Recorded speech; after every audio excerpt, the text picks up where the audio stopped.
우리는 그저 순종하며 맡기신 사명 감당할 것입니다. 우리 함께 묵상할 말씀은 룻기 제3장 1절부터 오늘 13절까지 봅니다.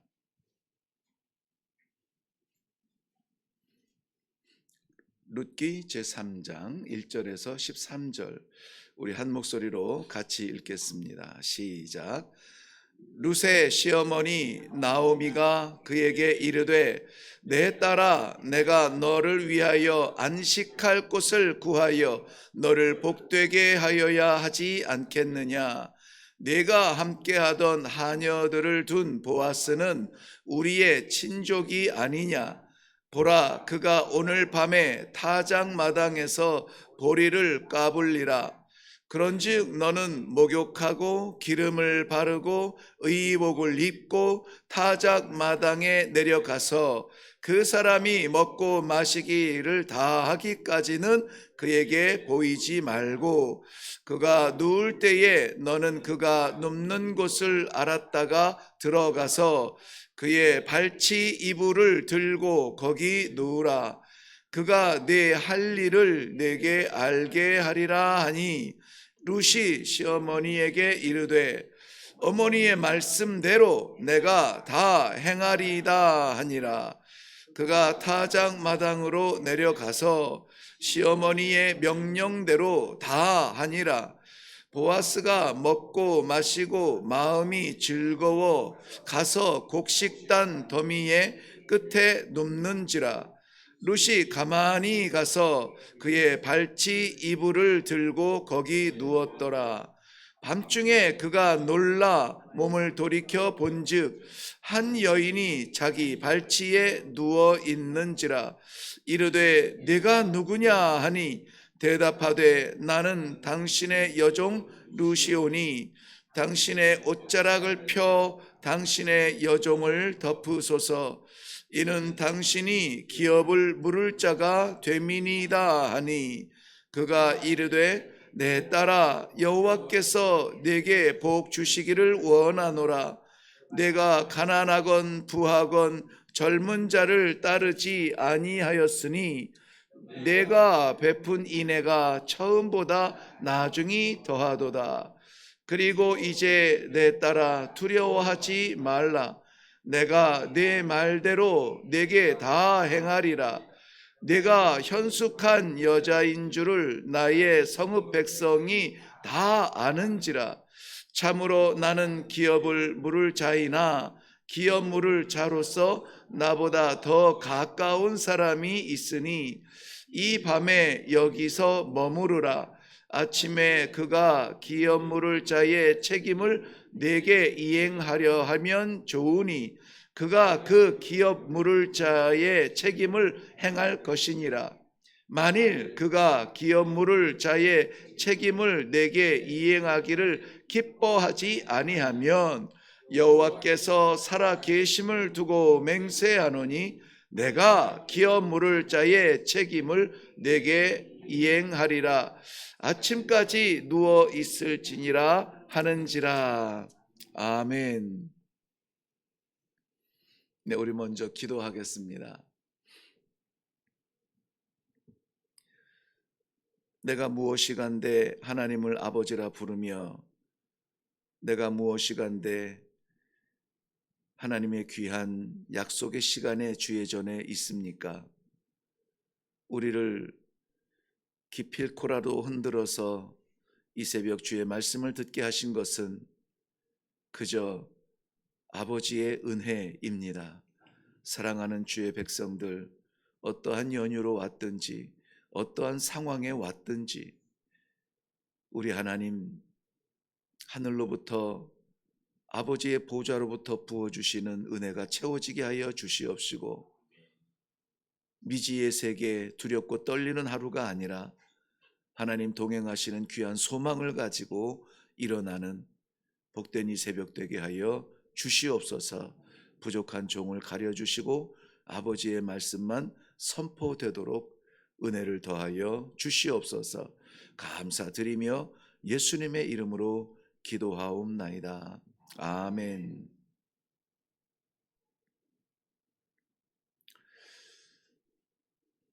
네, 요즘 우리가 룻기를 함께 묵상하고 있는데요. 룻기를 관통하는 아주 중요한 우리가 놓쳐서는 안 되는 말씀이 있는데요. 어, 우리 함께 10절 말씀 보겠습니다. 10절 말씀 보면 그가 이르되 내 딸아 여호와께서 내게 복 주시기를 원하노라. 내가 가난하건 부하건 젊은 자를 따르지 아니하였으니 내가 베푼 인애가 처음보다 나중이 더하도다.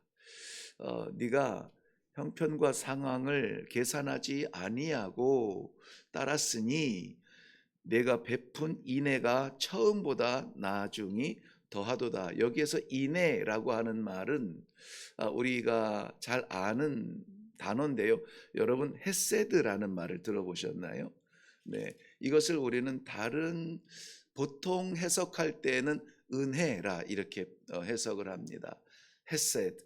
그래서 이 룻기를 관통하는 아주 중요한 말씀이 뭐냐면은 바로 이 오늘 인애라고 번역되어진 은혜인 것입니다. 은혜는 간편하게 설명드리면은 자격 없는 자에게 부어주시는 사랑이에요.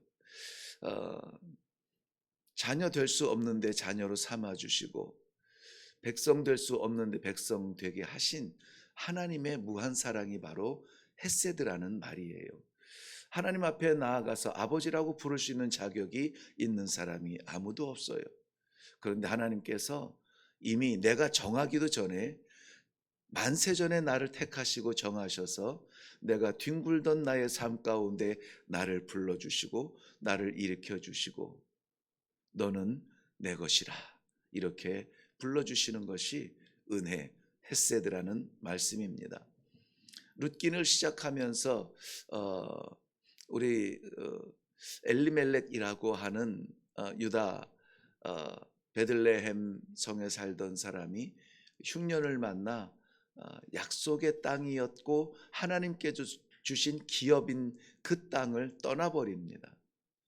고통스럽다고 힘들다고 흉년 때문에 더 이상 할 일이 없다고 떠나는데 공교롭게도 모압 땅으로 떠나게 되죠. 그런데 잠시의 고통 때문에 하나님께서 주신 약속의 땅, 기업의 땅을 등져버린 이 엘리멜렉의 가정에 물론 결과적인 말씀이겠지만은 예수 그리스도가 잉태될 수 있는 귀한 혈통적 축복을 주신다는 것입니다. 우리들의 살아온 삶이 어떤 삶을 살아왔는지 제가 할 수 있는 길은 없습니다.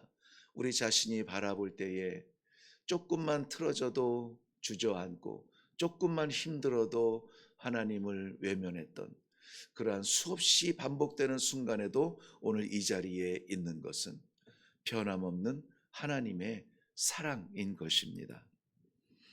이 헤세드라는 말이 1장 18절 말씀에서는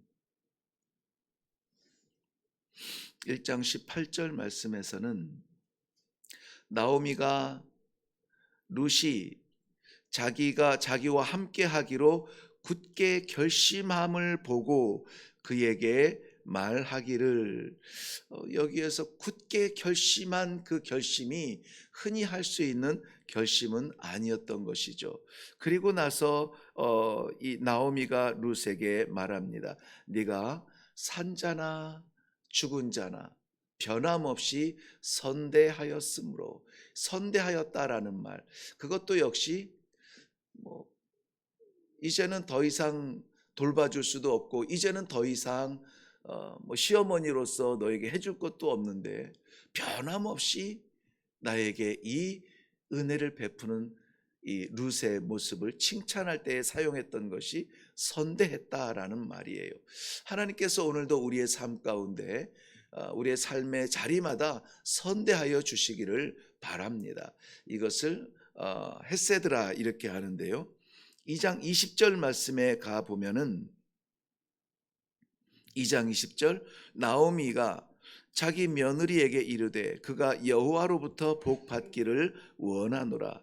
그가 살아있는 자와 죽은 자에게 은혜 베풀기를 그치지 아니하였도다. 여기에서 은혜라는 표현으로 해석을 했습니다. 그리고 오늘 3장 10절에는 인애라는 말로 표현이 되어졌습니다. 동일하게 우리가 자격 없으나 베풀어 주신 하나님의 사랑을 받고 살아간다는 그러한 말씀인데요. 오늘 3장 1절에서 13절까지의 말씀의 배경은 2장에 있습니다. 아마 주말에 각자의 자리에서 묵상하신 줄로 믿는데요. 2장에서의 배경이에요.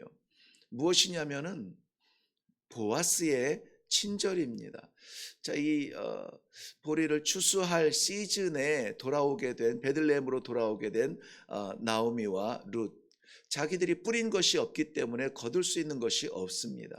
그런데 하나님께서 나그네와 과부와 고아들을 위하여서 이스라엘 백성들에게 은혜의 방편으로 말씀하신 것이 있죠. 떨어진 이삭을 줍지 않는 겁니다. 떨어진 과실을 거두지 않는 것입니다. 그것은 뿌리지 아니한, 이 땅에 뿌리지 아니한 나그네와 뿌릴 수 없는 과부와 고아들이 거두어 갈 수 있도록 버려 두라. 이렇게 해서 뿌리지 아니하는 이 룻도 밭에 나아가서 떨어진 벼이삭을 주울 수가 있었던 것입니다. 보리 추수가 끝나면은 바로 이어서 밀 추수가 이어지게 되죠. 한동안 먹을 수 있는 그러한 근거가 될 수 있었습니다. 그런데 한번 가서 보실래요? 2장 13절 말씀 보세요. 룻이 이르되 내 주여 내가 당신께 은혜 입기를 원하나이다. 나는 당신의 하녀 중에 하나와도 같지 못하오나 당신이 이 하녀를 위로하시고 마음을 기쁘게 하시는 말씀을 하셨나이다 하니라.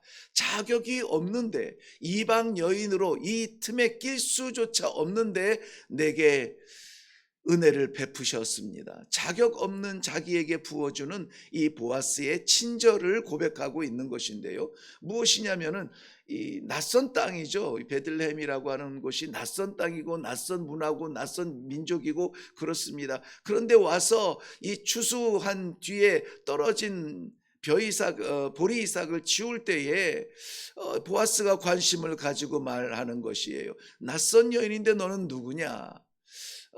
나는 자격이 없지만은 그래도 어머니 나오미를 모시고 돌아와서 뿌리지 못하여서 거둘 것이 없는데 이렇게 당신의 밭에 와서 거둘 수가 있어 참으로 감사합니다. 그랬더니 합니까? 얘야, 다른 곳에 갈 것 없다.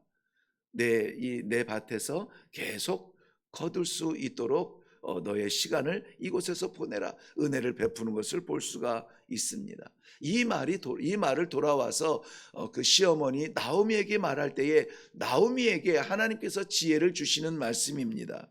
그 지혜를 주시는 말씀이 무엇이냐면은 오늘 1절 말씀이죠. 1절 룻의 시어머니 나오미가 그에게 이르되 내 딸아 내가 너를 위하여 안식할 곳을 구하여 너를 복되게 하여야 하지 않겠느냐. 내 딸아 내가 너를 위하여 안식할 곳을 구하기 원한다는 것이에요. 대를 이을 소망을 잃은 가정에 기업을 물을 자가 필요하다는 것이죠. 그럴 때에 이 시어머니 나오미에게 보아스를 생각하게 하신 것입니다. 나오미는 룻에게 신부의 치장에 준하는 준비를 하게 하고 이제 마지막 큰 추수를 준비하고 있는 보아스에게 보냅니다. 지치기까지 정신없을 때에 함께 네가 눈에 띄지 아니하고 이렇게 저렇게 하라라고 그렇게 이 룻이 행할 그 방법을 행할 길을 이야기하는데요. 이 나오미에게 하나님께서 주신 마음은 낯선 이 민족에 들어온 이방의 여인이 안식할 곳을 마련해 주어야 되겠다.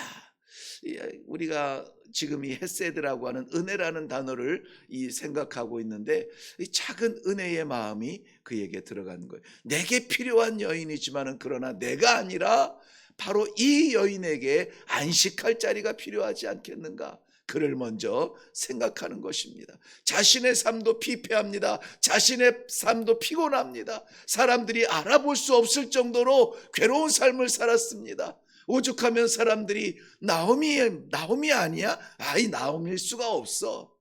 나오미일 수가 없어. 우리가 그 여인을 잘 아는데.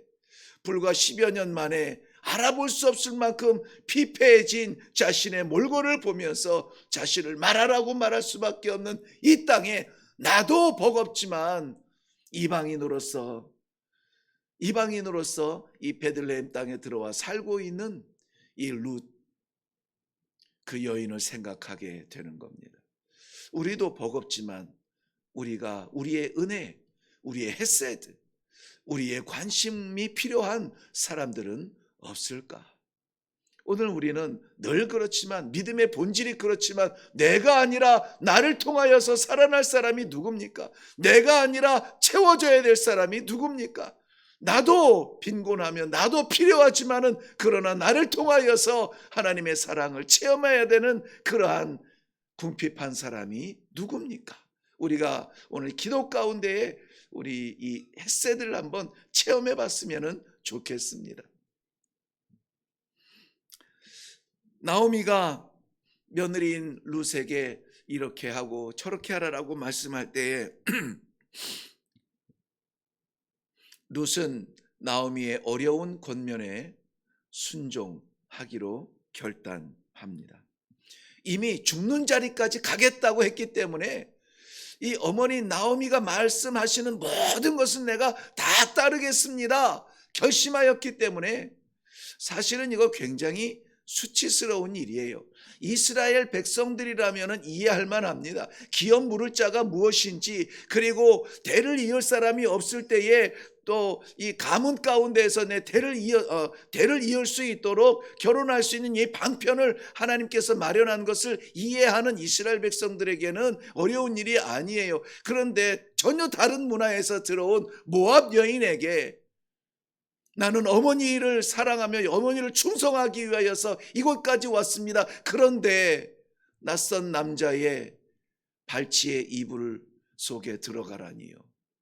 굉장히 수치스러운 일 아닙니까? 그야말로 창녀와 같은 그러한 모습이 아닐까요? 그런데 순종하며 나아갑니다. 그 순간에 풍성한 추수를 마치고 즐거운 마음으로 넉넉한 심령으로 곡식단에 누운 보아스의 곁으로 나아갑니다. 깜짝 놀란 보아스가 깜짝 놀라 룻에게 이렇게 고백합니다. 룻에게 이렇게 말합니다. 너는 누구냐? 룻은 자신을 이렇게 낮추죠. 9절 말씀에 나는 당신의 여종 룻이오니 당신의 옷자락을 펼쳐서 당신의 여종을 덮으소서. 당신의 옷자락을 펼쳐서 당신의 여종을 덮으소서. 우리 2장 12절 다시 한번 거슬러 볼게요. 여호와께서 내가 행한 일에 보답하시기를 원하며 이스라엘의 하나님 여호와께서 그의 날개 아래 보호받으러 온 내게 온전한 상 주시기를 원하노라. 낯선 룻을 향한 축복의 말씀이에요. 하나님 여호와께서 그의 날개 아래 보호받으러 온 내게 상 주시기를, 온전한 상 주시기를 원한다는 말씀이에요. 그래서 이 이스라엘 민족의 그러한 문화 가운데에서, 문화적 표현 가운데에서 날개를 펴 덮어준다, 이 옷자락을 펴서 덮어준다라고 하는 것은 은혜로 감싸준다라는 말이에요. 은혜 아래 거한다는 말이에요. 그러므로 말미암아 시편의 기자도 이 표현들을 이렇게 기록했습니다. 시편 36편 7절 말씀에 보면 하나님이여 주의 인자하심이 어찌 그리 보배로운지요 사람들이 주의 날개 그늘 아래 피하니이다. 주의 은혜 날개 아래 피합니다. 시편 57편 1절 말씀에는 하나님이여 내게 은혜를 베푸소서, 내게 은혜를 베푸소서. 내 영혼이 주께로 피하되 주의 날개 그늘 아래서 이 재앙이 지나가기까지 피하리이다. 시편 61편 4절 말씀에도 내가 영원히 주의 장막에 머물며 내가 주의 날개 아래로 피하니이다. 91편 4절 말씀에도 그가 너를 깃으로 덮으시리니 내가 그의 날개 아래에 피하리이다. 피하리이다. 주님 앞에 피하시기를 바랍니다. 주의 은혜의 날개 아래 피하시기를 바랍니다. 이 사람 저 사람 기웃거리지 아니하며 여기저기 쫓아다니지 아니하고 우리가 당면한 문제가 있거든, 이것이 가정의 문제든 개인의 문제든 국가적 문제든 민족의 문제든 우리가 맞닥뜨린 넘을 수 없는 문제를 당한다면 주의 날개 그늘 아래 거할 수 있는 놀라운 축복이 있기를 바랍니다. 깜짝 놀라 병아리들이 어미닭 날개 아래로 숨어 들어가는 모습을 본 적이 있습니까? 깜짝 놀랄 일이 있다면 주여 주님 앞으로 달려갑니다. 어려워서 달려갑니다. 괴로워서 달려갑니다. 슬퍼서 달려갑니다. 길이 보이지 않아 달려갑니다. 주의 그 은혜의 날개 아래 나를 품어 주시옵소서. 시편 기자가 주의 날개를 표현할 때마다 그는 꼭 이렇게 끝냈습니다. 내가 주의 날개 아래 피하나이다. 오늘 나오미가 그 며느리에게 내게 안식처가 있어야 되지 않겠느냐. 외롭고 괴로운 그 삶에, 과부의 삶에 홀로 됐다는 것 자체가 어려운 일은 아니지만 이스라엘 민족 그 당시의 문화 속에서는 직업을 가질 수도 없고 갈 곳도 없는 이 과부들이 어디에서 은혜를 받겠는가. 주의 날개 아래 거하는 삶을 살기 원하여서 안식처를 찾아주려 몸부림치는 이 나오미의 사랑이 하나님의 귀한 사랑을 보여주는 듯합니다. 오늘 부족한 종을 통하여서 사랑하는 성도 여러분들이 가야 될 곳을 보여주는 이정표를 그려준다면 다른 것은 없습니다. 주의 은혜의 날개 아래 거하십시오.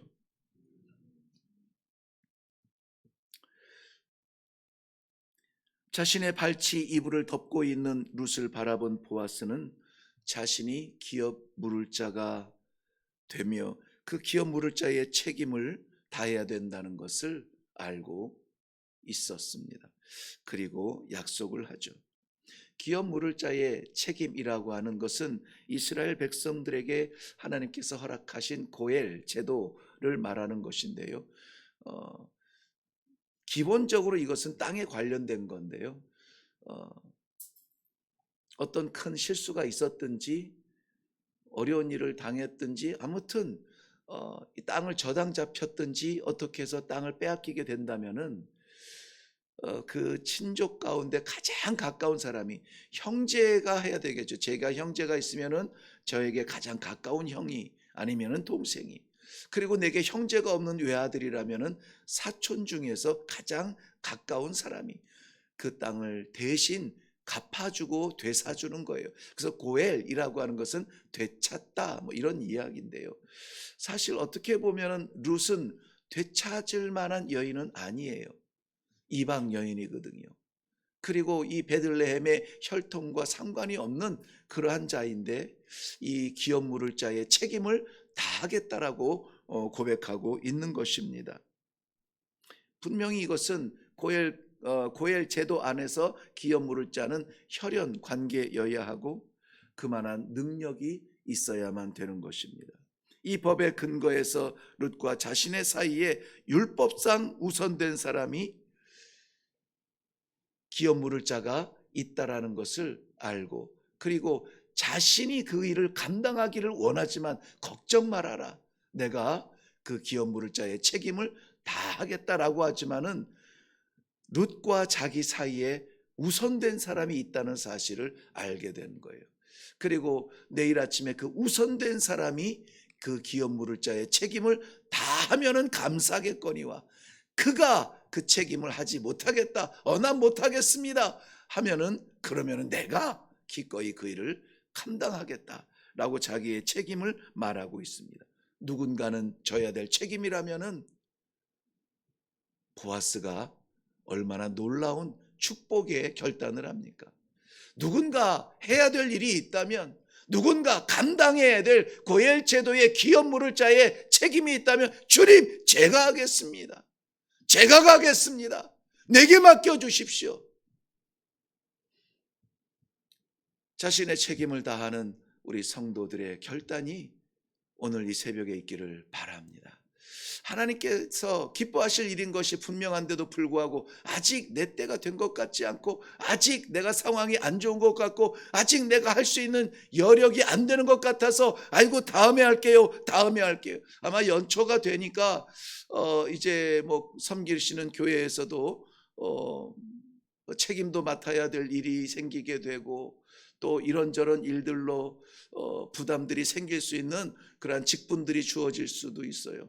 우리가 능력이 있어서가 아니라, 우리가 재력이나 체력이나 경험이 많아서가 아니라, 하나님께서 은혜로 우리에게 맡기신 책임인 줄로 믿고, 알겠습니다, 제가 하겠습니다, 우리의 선한 책임을 아멘으로 감당할 수 있는 그러한 결단이 있기를 바라요. 그렇게 결단한 이 보아스는 예수님의 그 족보에 올라 이 세상을 구원하는 구세주의 혈통의 아름다운 맥을 이어가지 않습니까? 지금은 감당하지 않아도 돼요.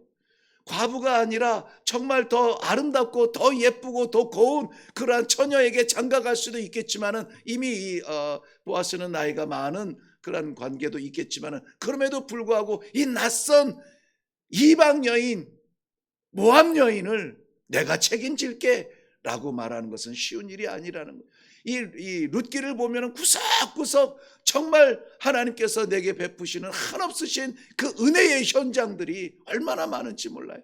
한 절만 해도 우리가 하루를 묵상하겠지만은, 이렇게 많은 말씀을 우리가 묵상할 때 벅찰 줄 알아요. 그럼에도 불구하고 우리가 고백할 수 있는 것은, 말씀하시는 것은 내가 감당하겠나이다, 말씀하여 주시옵소서. 순종하는 마음으로 나아갈 수 있는 귀한 이 아침이 되기를 바랍니다.